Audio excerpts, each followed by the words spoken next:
Anong sinabi ng Panginoon? Kung ipagpapatuloy natin ang mga salita ng Diyos dito, sinabi niya, at nagsaysa sa kanila ng isang talinghaga na sinasabi, ang lupa ng isang taong mayaman ay namumunga ng sagana. Okay. Mayamang ito, napakaraming lupa.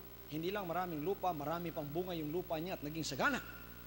At iniisip niya sa sarili at sinasabi, ano ang gagawin ko? Tingnan ninyo, hindi na niya alam kung anong kanyang gagawin, mga kapatid. Tayo hindi natin alam ang ating gagawin. Sapagkat kulang ang pera natin. Hindi natin alam ang gagawin kung paano tayo kumita at kumain. Maniwala kayo at hindi, sa ibang tao hindi nila alam ang kanilang gagawin sa kadami ng kanilang pera. Kaya ang ginagawa nila, pumupunta lang sa casino, itinatapon yung mga pera nila doon. Sa ating mga panahon ngayon, talagang napakalakas ng greed. Makikita mo sa television, gino-glorify yung gambling. It build us schools, itong lahat na ito, mga kapatid. Kahit ano pang sabihin natin, gambling pa rin yan. That is still love of profit and love of money. Amen. Hindi alam ng mayamang ito kung ano ang kanyang gagawin sa kanyang kasaganaan. Sinasabi ng lupa ng isang taong mayaman ito munang sagana. At inisip niya sa sarili, sinabi, anong gagawin ko? Sapagkat wala na akong mapaglalagyan ng aking mga inaning bunga. Tayo rito, hindi natin malalaman kung ano ang ilalagay na bunga.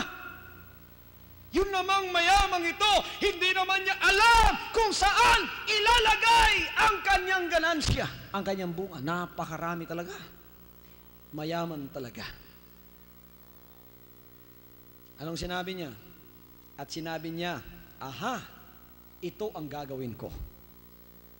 Gigibain ko ang mga maliliit na bangan ito, itong maliliit na mga bodegang ito, gigibain ko na ito. At sabi niya, ako ay gagawa ng lalong malalaki pang bodega. At doon ko ilalagay ang lahat ng aking butil at mga pag-aari at mga ganansya. Kaya kung minsan, dito sa atin, mga kapatid, lumalakad ka, kita mo yung malalaking bodega, no? Lalaki ng bodega. Pagtingin mo ron, puro naka-stack na mga kayamanan. Pero ang mayari niyan, iisang tao lang. Ang naghihirap na tao, milyong-milyong tao, pero ang pag-aari ng isang tao, mga kapatid, sobra-sobra na para sa kanyang sarili. Tila baga na ang mayamang ito ay ganun ang kanyang buhay. Kanya giniba niya yung maliliit niyang bodega, gumawa siya ng lalong malalaki, doon inilagay ang kanyang butil, ganansya at lahat ng kanyang pag-aari. At sinabi niya, ito ang sinabi niya. Sinabi niya sa kanyang kaluluwa, tinan mo, kapatid, alam niya kung may kaluluwa siya. Alam niyang may kaluluwa siya. Akala niya, yung kanyang temporal, financial, material success, akala niya, yun din ang success ng kanyang kaluluwa. Sabagat nang usap siya sa kaluluwa niya, sinabi, kaluluwa, marami ka ng pag-aaring nakakamalig. Naku, kahit na makulaps ang ekonomiya ng Pilipinas, buhay ka. Kahit na mag-recession pa, mag-inflation pa, kahit na ang ating $1 ay maging 5,000 pesos ang equivalent, kakain ka pa rin sapagkat naririyan, naka-stack lahat. Siguro yung mayayamang, titingnan nila yung bank book nila, napakarami mo pang pera. Bahala na maghirap ang lahat ang Pilipinas, basta naka-stack lang ang pera kong yan, ang aking kayamanang yan. Kaya sinabi niya, nakakamalig, napakarami para sa iyo. At ito ay para sa maraming taon. Kahit na hindi ka na magtrabaho, para sa maraming taon. You just retire because there is so much for you that I have laid out for you. Sinabi niya sa kaluluwa niya. Sabi niya, magpahingalay ka na lang, kumain ka na lang, uminom ka na lang, matuwa ka na lang. That is the obsession of many people today, isn't it? That is the obsession of so many people today. Their obsession is just to drink, be merry, and be happy. Inom-inom na lang, kain-kain na lang, mga kapatid, saya-saya lang, around the world na lang, napakasarap na ng kanilang buhay. Ganito ang kaluluwa ng mayamang ito. Datapwat, sinabi sa kanya ng Diyos, ito ang napakasaklap para sa mga walang kaligtasan kahit mayaman sa sanlibutan ito. Datapwat sinabi sa kanya ng Diyos, ikaw na haling. Alam ba ninyo kung anong meaning ng haling? Ang ibig sabihin ng haling, sira ang ulo.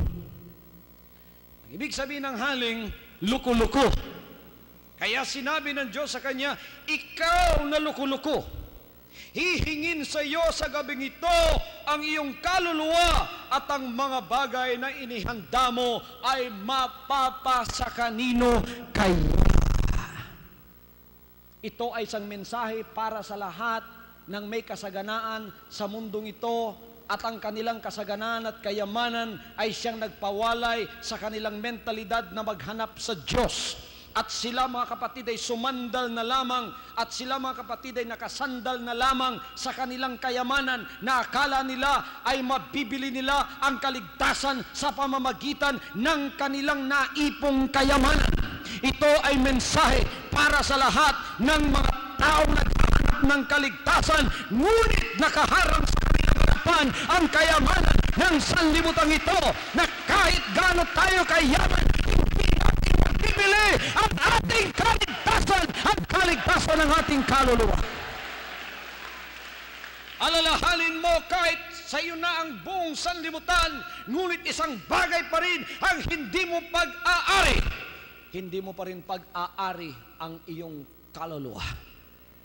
Yan ay nananatiling ng galing sa Diyos at yan ay babalik sa Diyos.